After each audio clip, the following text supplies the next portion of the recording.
Fala pessoal, tudo bem com vocês? Aqui é o professor Felipe. Na última atividade nós fizemos uma introdução sobre o barroco, o que ele é, algumas características gerais, quando ele surgiu, o porquê desse nome. E nós vamos nos aprofundar um pouquinho mais no barroco e vamos falar especificamente de algumas obras de arte, de algumas linguagens dentro do barroco. A gente vai começar pela pintura, então nós vamos falar um pouquinho mais sobre a pintura barroca. E eu separei alguns exemplos para vocês de pinturas barrocas para a gente discutir e entender um pouco melhor o que tem inserido nela.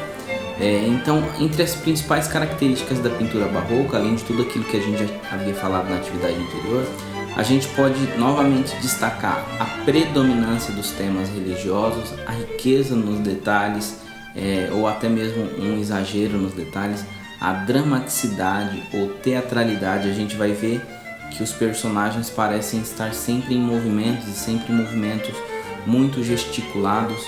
O chiaro escuro ou luz e sombra, nós também vamos ver um pouquinho disso nas obras que a gente vai analisar. A composição assimétrica diagonal. Aqui no meu quadro eu estou até um pouco dessa forma. Observe que está mais ou menos assim, né? Aqui eu tenho bastante coisa, aqui praticamente nada. Então a gente vai ver um pouco disso também nessas obras de pintura barroca. E o realismo em que sentido? Na busca por representar figuras o mais próximo possível da realidade, quase como se fosse uma fotografia. Então é diferente de um abstracionismo, de cubismo, de outros movimentos que não tem esse compromisso em representar fielmente uma pessoa. No barroco a gente ainda tinha isso. Então nós vamos ver duas obras aí. A Ceia de Emaús, que está aí na tela para vocês. A Ceia de Emaús, que foi pintada em 1601 por Michelangelo Merisi de Caravaggio. Caravaggio, que é um dos grandes pintores do período barroco, nós vamos falar um pouco mais sobre ele. Então vocês observam aí essas características que nós mencionamos. O realismo são todas figuras que poderia ser confundida de certa forma com uma fotografia, dadas as proporções, obviamente. A presença do movimento, ou seja, da dramaticidade, olha só como eles estão todos gesticulando, não é? E a predominância do tema religioso, esse obviamente é um tema religioso, o próprio nome já diz, a Ceia de Emaús. A riqueza nos detalhes, olha só quantos detalhes ali no pano da mesa a gente consegue observar. E aí a composição assimétrica que eu mencionei, vejam só, a luz ela vem como se estivesse de cima e foca no rosto do personagem principal ali na mesa, que ele já atrai nosso olhar na primeira hora que a gente olha, a gente já foca nele.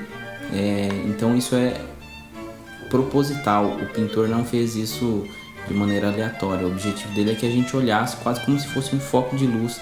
E em contrapartida, os outros ambientes ficam com a sombra. Então o chiaro escuro aqui, o Caravaggio é um nome importante, a gente vai falar já um pouco mais dele. A próxima é a Vocação de São Mateus. Aqui a presença da luz é até mais nítida.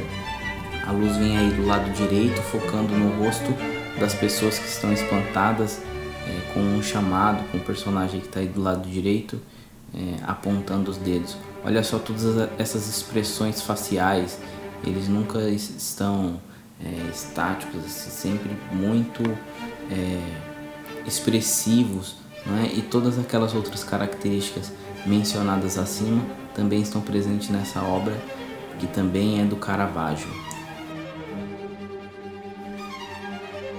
Então, entre os principais nomes da pintura barroca, a gente poderia destacar o Rembrandt, Diego Velázquez e o próprio Caravaggio, que a gente viu alguns exemplos dele aí. Ele nasceu em Milão em 1571 e começou a pintar, ele começou com pinturas de cenas eróticas que ele vendia para colecionadores, mas as obras importantes dele foi após isso, quando ele começou a se dedicar a fazer pinturas de temas religiosos e temas mais sérios, entre elas essas pinturas que a gente viu aí. Ele atribui-se ao Caravaggio o tenebrismo que vem da palavra tenebroso, né?